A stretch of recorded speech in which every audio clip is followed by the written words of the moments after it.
അടുത്തതായിട്ട് the properties of D block elements. D block എലമെന്റ്സിന്റെ പ്രത്യേകതകൾ എന്തൊക്കെയാണ്? ഒന്നാമത്തെ പ്രോപ്പർട്ടി ഇതാണ്, they show variable oxidation States.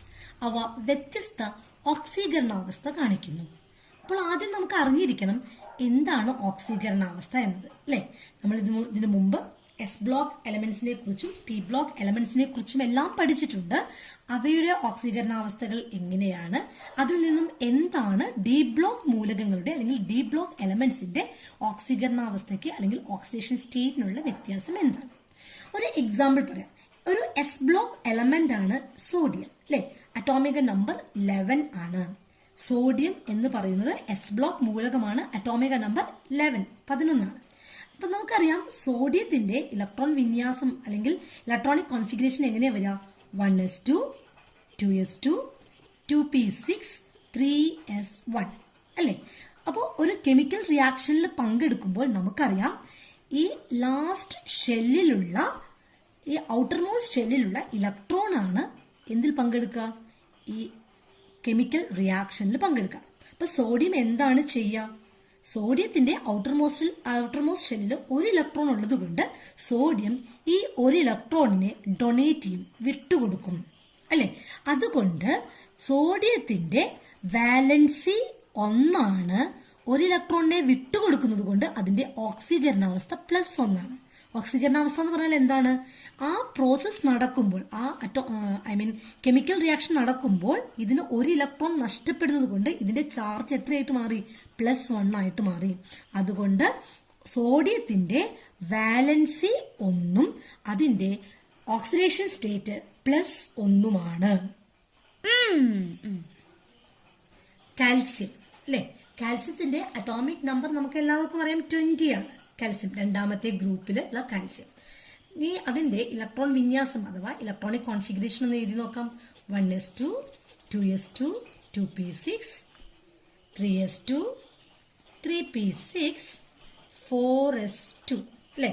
2, 4, 10, 18, 2, 20. Correct അല്ലേ? അതായത് ഈ അവസാനത്തെ സബ്ഷെല്ലില് ഈ 2 ഇലക്ട്രോണുകൾ ഉള്ളതിനെ വിട്ടുകൊടുത്തുകൊണ്ടാണ് ഇത് കെമിക്കൽ റിയാക്ഷനിൽ പങ്കെടുക്കുന്നത്. അതുകൊണ്ട് അതിന്റെ വാലൻസി അഥവാ സംയോജകത 2 ആയിരിക്കും. 2 ഇലക്ട്രോണുകളെ വിട്ടുകൊടുക്കുന്നത് കൊണ്ട് അതിന്റെ ഓക്സിഡേഷൻ സ്റ്റേറ്റ്, ഓക്സീകരണാവസ്ഥ എന്ന് പറയുന്നത് +2 ആയിരിക്കും. അതായത് ഒന്നാമത്തെ ഗ്രൂപ്പിലെ മൂലകങ്ങളും രണ്ടാമത്തെ ഗ്രൂപ്പിലെ മൂലകങ്ങളും സ്ഥിരമായ ഓക്സീകരണാവസ്ഥയാണ് കാണിക്കുന്നത്. കാരണം അവയുടെ കെമിക്കൽ റിയാക്ഷനിൽ പങ്കെടുക്കുന്നത് അവസാനത്തെ ഷെല്ലിലെ ഇലക്ട്രോണുകൾ മാത്രമാണ്. ഇനി നമുക്ക് പി ബ്ലോക്ക് മൂലകങ്ങളെ കുറിച്ച് നോക്കാം, അല്ലെ? നമുക്കറിയാം ഓക്സിജന്റെ അറ്റോമിക് നമ്പർ 8 ആണ്, അല്ലെ? ഓക്സിജന്റെ ഇലക്ട്രോണിക് കോൺഫിഗറേഷൻ ഒന്ന് എഴുതി നോക്കാം. 1s2, 2s2, 2p6, അല്ലെ? 2p6 അല്ലെ? 2p4, അല്ലെ? 1s2, 2s2, 2p4. നിങ്ങൾക്കറിയാം ഇതിന് ഒക്ടറ്റ് കംപ്ലീറ്റ് ആക്കാൻ, അല്ലെ? അവസാനത്തെ ഷെല്ലിൽ ഇപ്പൊ നോക്കിക്കോളൂ, 2, 4, 6 ഇലക്ട്രോണുകൾ ഉണ്ട്. ഒക്ടറ്റ് കംപ്ലീറ്റ് ആക്കാൻ ഓക്സിജൻ എന്താ ചെയ്യേണ്ടത്? ഓക്സിജൻ 2 ഇലക്ട്രോണുകളെ ആക്സെപ്റ്റ് ചെയ്യുകയാണ് ചെയ്യുന്നത്. അതുകൊണ്ട് അതിന്റെ സംയോജകത 2 തന്നെയാണ്, പക്ഷെ അതിന്റെ ഓക്സിഡേഷൻ സ്റ്റേറ്റ് -2 ആണ്. കാരണം അത് 2 ഇലക്ട്രോണുകളെ ആക്സെപ്റ്റ് ചെയ്യുന്നു, സ്വീകരിക്കുന്നു. അപ്പോൾ എന്താണ് സംയോജകത, എന്താണ് ഓക്സീകരണാവസ്ഥ എന്ന് എല്ലാവർക്കും മനസ്സിലാവുന്നുണ്ടാവും. അപ്പോൾ എസ് ബ്ലോക്ക് മൂലകങ്ങളാണെങ്കിലും പി ബ്ലോക്ക് മൂലകമാണെങ്കിലും അവ സ്ഥിരമായ ഓക്സീകരണാവസ്ഥകളാണ് കാണിക്കുന്നത്. അതിന്റെ കാരണം എന്താണ്? അവയുടെ ഔട്ടർ മോസ്റ്റ് ഷെല്ല്, ബാഹ്യതമ ഷെല്ലിലെ ഇലക്ട്രോണുകളാണ് കെമിക്കൽ റിയാക്ഷനിൽ പങ്കെടുക്കുന്നത്, രാസപ്രവർത്തനത്തിൽ പങ്കെടുക്കുന്നത്. ഒക്ടറ്റ് കംപ്ലീറ്റ് ആക്കാൻ, അഷ്ടകം പൂർത്തിയാക്കാൻ ഏതാണ് എളുപ്പമായ മാർഗം? അതാണ് അവ സ്വീകരിക്കുന്നത്. അപ്പോൾ ലോഹങ്ങളാണെങ്കിൽ അവയുടെ ലാസ്റ്റ് ഷെല്ലിലുള്ള ഇലക്ട്രോണുകളെ വിട്ടുകൊടുക്കുന്നു. അതേസമയം അലോഹങ്ങൾ എന്ത് ചെയ്യുന്നു? ഇലക്ട്രോണുകളെ സ്വീകരിക്കുന്നു. വിട്ടുകൊടുക്കുമ്പോൾ പോസിറ്റീവ് ഓക്സീകരണാവസ്ഥ കാണിക്കുന്നു, സ്വീകരിക്കുമ്പോൾ നെഗറ്റീവ് ഓക്സീകരണാവസ്ഥ കാണിക്കുന്നു. നമുക്ക് ഒന്നും കൂടി മനസ്സിലാക്കി നോക്കാം. ഒന്നാമത്തെ ഗ്രൂപ്പിലെ മൂലകങ്ങളെല്ലാം തന്നെ പോസിറ്റീവ് 1 ഓക്സീകരണാവസ്ഥ കാണിക്കും, കാരണം അവസാനത്തെ ഷെല്ലിലുള്ള ഒരു ഇലക്ട്രോണിനെ വിട്ടുകൊടുക്കുന്നു. രണ്ടാമത്തെ ഗ്രൂപ്പിലെ മൂലകങ്ങളെല്ലാം തന്നെ +2 ഓക്സീകരണാവസ്ഥയാണ് കാണിക്കുന്നത്, കാരണം അവ ചെയ്യുന്നത് രാസപ്രവർത്തന വേളയിൽ 2 ഇലക്ട്രോണുകളെ വിട്ടുകൊടുക്കുകയാണ്. ഇനി അതുപോലെ നമ്മൾ ഈ 13ാമത്തെ ഗ്രൂപ്പ് നോക്കാം. ഇവിടെ നിങ്ങൾക്കറിയാം അവസാനത്തെ ഷെല്ലിലുള്ള 3 ഇലക്ട്രോണുകൾ വിട്ടുകൊടുക്കുകയാണ് ഈ മൂലകങ്ങൾക്ക് ഏറ്റവും പോസിബിൾ ആയിട്ടുള്ള കാര്യം, ഏറ്റവും easiest way. It is the easiest way to attain stability, അല്ലെ, to attain the octet complete ആക്കാൻ അവയ്ക്ക് ചെയ്യാൻ കഴിയുന്ന കാര്യം ഈ 3 ഇലക്ട്രോണുകളെ വിട്ടുകൊടുക്കുകയാണ്. അതുകൊണ്ട് അവയുടെ ഓക്സീകരണാവസ്ഥ +3 ആയിരിക്കും. Oxidation state is +3. ദെൻ അടുത്തത് കാർബൺ ഫാമിലി ആവുമ്പോൾ നിങ്ങൾ ആലോചിക്കുക, ഈ ഗ്രൂപ്പില് 14ാമത്തെ ഗ്രൂപ്പില് 50-50 ചാൻസ് ആണ്, അല്ലെ. ഒന്നെങ്കിൽ 4 ഇലക്ട്രോണുകളെ ആക്സെപ്റ്റ് ചെയ്യാം, അല്ലെങ്കിൽ 4 ഇലക്ട്രോണുകളെ വിട്ടുകൊടുക്കാം. അതുകൊണ്ട് ഇവയുടെ വാലൻസി 4 ആണ്. അവയുടെ ഓക്സീകരണാവസ്ഥ +4 ഓർ -4 ആണ്. കാരണം എന്താ, +4 എപ്പോഴാണ് വരിക? 4 ഇലക്ട്രോണുകളെ വിട്ടുകൊടുത്താൽ +4 ഓക്സീകരണാവസ്ഥ കാണിക്കും, 4 ഇലക്ട്രോണുകളെ സ്വീകരിച്ചാൽ -4 ഓക്സീകരണാവസ്ഥ കാണിക്കും. നിങ്ങൾക്കറിയാം കാർബൺ ഇസ് എ ടെട്രാവാലന്റ് എലമെന്റ് എന്ന് നമ്മൾ പഠിച്ചിട്ടുണ്ട്. കാർബണിന്റെ വാലൻസി 4 ആണ്. ഇനി അടുത്ത നൈട്രജൻ ആവുമ്പോഴോ, ഈ നൈട്രജൻ ഫാമിലി എടുത്തു കഴിഞ്ഞാൽ നിങ്ങൾക്കറിയാം 15th ഗ്രൂപ്പ്, അല്ലെ, അവസാനത്തെ ഷെല്ലിൽ 5 ഇലക്ട്രോണുകളാണ് ഉള്ളത്. ഇനി നിങ്ങളൊന്ന് ആലോചിച്ച് നോക്കൂ, ഈ 5 ഇലക്ട്രോണുകളെ വിട്ടുകൊടുക്കുന്നതിനേക്കാൾ 3 ഇലക്ട്രോണുകളെ സ്വീകരിക്കുന്നതാണ് ആർക്ക് എളുപ്പം? നൈട്രജൻ ഫാമിലിയിലുള്ള മെമ്പേഴ്സിന് എളുപ്പം. അപ്പൊ അതുകൊണ്ട് അവ എന്താ ചെയ്യുക? രാസപ്രവർത്തനത്തിൽ പങ്കെടുക്കുമ്പോൾ അവ 3 ഇലക്ട്രോണുകളെ സ്വീകരിക്കും. അതുകൊണ്ട് വാലൻസി 3 ആണ്, സംയോജകത 3 ആണ്, പക്ഷെ അവയുടെ ഓക്സീകരണാവസ്ഥ -3 ആണ്. അടുത്ത ഓക്സിജൻ ഫാമിലി എടുത്താലോ, 16th ഗ്രൂപ്പ് എടുത്താലോ, നിങ്ങൾക്കറിയാം അവസാനത്തെ ഷെല്ലിലുള്ളത് എത്ര ഇലക്ട്രോണുകളാണ്? 6 ഇലക്ട്രോണുകളാണ്. ഒക്ടറ്റ് കംപ്ലീറ്റ് ആക്കാൻ എന്ത് ചെയ്യണം? അവയ്ക്ക് 2 ഇലക്ട്രോണുകളെ സ്വീകരിക്കുകയാണ് വേണ്ടത്. അതുകൊണ്ട് 2 ഇലക്ട്രോണുകളെ സ്വീകരിക്കുന്നു. സംയോജകത അഥവാ വാലൻസി 2 ആണ്. ബട്ട് ഓക്സിഡേഷൻ സ്റ്റേറ്റ് എന്ന് പറയുന്നത് -2 ആണ്. ഇനി 17th ഗ്രൂപ്പ് ഹാലജൻസിനെ കുറിച്ച് നിങ്ങൾക്ക് കൃത്യമായിട്ട് അറിയാം, അല്ലെ. ഹാലജനുകൾ എന്ന് പറയുന്നത് ഏറ്റവും മോസ്റ്റ് റിയാക്റ്റീവ് നോൺ മെറ്റൽസ് ആണ്. അവ രാസപ്രവർത്തനത്തിൽ പങ്കെടുക്കുമ്പോൾ എന്താണ് ചെയ്യുക? ഔട്ടർ മോസ്റ്റ് എല്ലാം ആകെ 7 ഇലക്ട്രോണുകൾ ഉണ്ട്. അപ്പോൾ ഒരിക്കലും ഈ 7 ഇലക്ട്രോണുകളെ വിട്ടുകൊടുക്കാനല്ല അവ ശ്രമിക്കുന്നത്. ഒക്ടറ്റ് കംപ്ലീറ്റ് ആക്കാൻ ഏറ്റവും ഈസിയസ്റ്റ് ആയിട്ടുള്ള വേ എന്താണ്? To accept 1 electron. So it's valency is 1 and oxidation state is -1. ഇനി അവസാനത്തെ നോബൽ ഗ്യാസസിനെ കുറിച്ച് നിങ്ങൾക്ക് എല്ലാവർക്കും അറിയാവുന്ന കാര്യം, ഓക്സിഡേഷൻ സ്റ്റേറ്റ് വളരെ സ്റ്റേബിൾ ആണ്. അതുകൊണ്ട് അവയുടെ 0 ആണ്. ഇനി ഡി ബ്ലോക്ക് മൂലകങ്ങളുടെ പ്രത്യേകത എന്താ? ദേ ഷോ വേരിയബിൾ ഓക്സിഡേഷൻ സ്റ്റേറ്റ്. അവ വ്യത്യസ്ത ഓക്സീകരണാവസ്ഥ കാണിക്കുന്നു. എന്താണ് ഇതുകൊണ്ട് ഉദ്ദേശിക്കുന്നത് നമുക്കൊന്ന് നോക്കി നോക്കാം. നിങ്ങൾക്ക് അയണിന്റെ 2 ഡിഫറെന്റ് ക്ലോറൈഡ്സിനെ അറിയാം, അല്ലെ.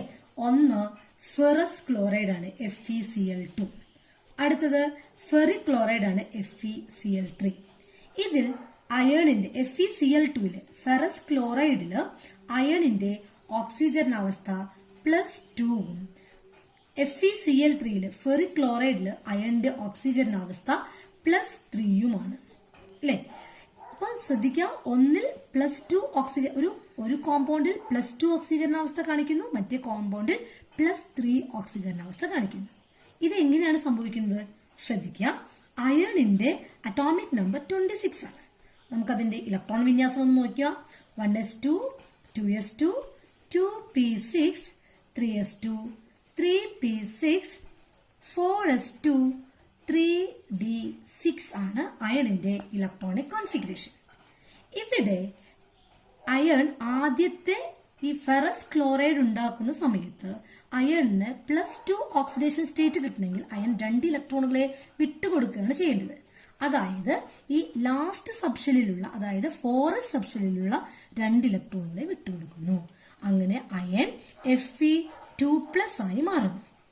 എന്നാൽ FeCl3യുടെ രാസപ്രവർത്തനം നടക്കുന്ന സമയത്ത്, ഇതിന്റെ ഫോർമേഷൻ നടക്കുമ്പോൾ അത് +3 ഓക്സീകരണാവസ്ഥ കാണിക്കുന്നതിനുള്ള കാരണം 4s സബ്ഷെല്ലിലുള്ള 2 ഇലക്ട്രോണുകളോടൊപ്പം തന്നെ 3d സബ്ഷെല്ലിലുള്ള 1 ഇലക്ട്രോൺ കൂടി എന്ത് ചെയ്യുന്നു?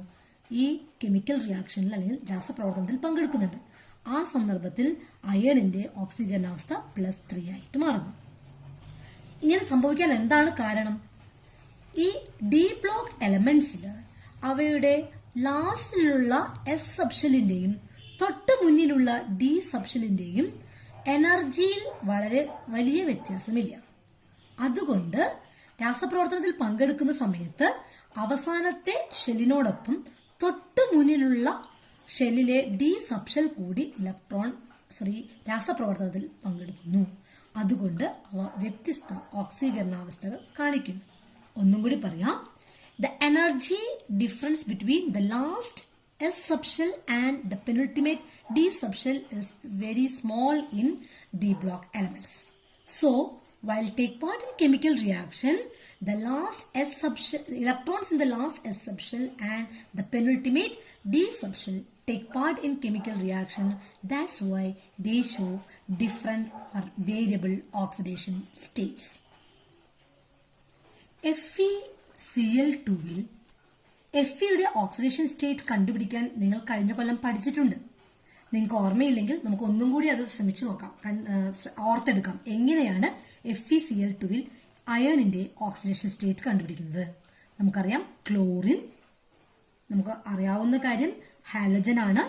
അതിന്റെ ഓക്സിഡേഷൻ സ്റ്റേറ്റ് എപ്പോഴും -1 ആയിരിക്കും അല്ലെ. ഇവിടെ എത്ര ക്ലോറിൻ ആറ്റങ്ങളുണ്ട്? 2 ക്ലോറിൻ ആറ്റങ്ങളുണ്ട്. സോ ഈ ക്ലോറിന്റെ മൊത്തം ഓക്സിഡേഷൻ സ്റ്റേറ്റ് -2 ആയിരിക്കും അല്ലെ. ഈ -2 0 ആവാൻ അയണിന്റെ ഓക്സിഡേഷൻ സ്റ്റേറ്റ് എത്ര വരണം? +2.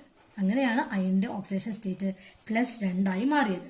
ഇനി FeCl3 ആണെങ്കിലോ, ക്ലോറിൻ -1 × 3 അല്ലെ, -3.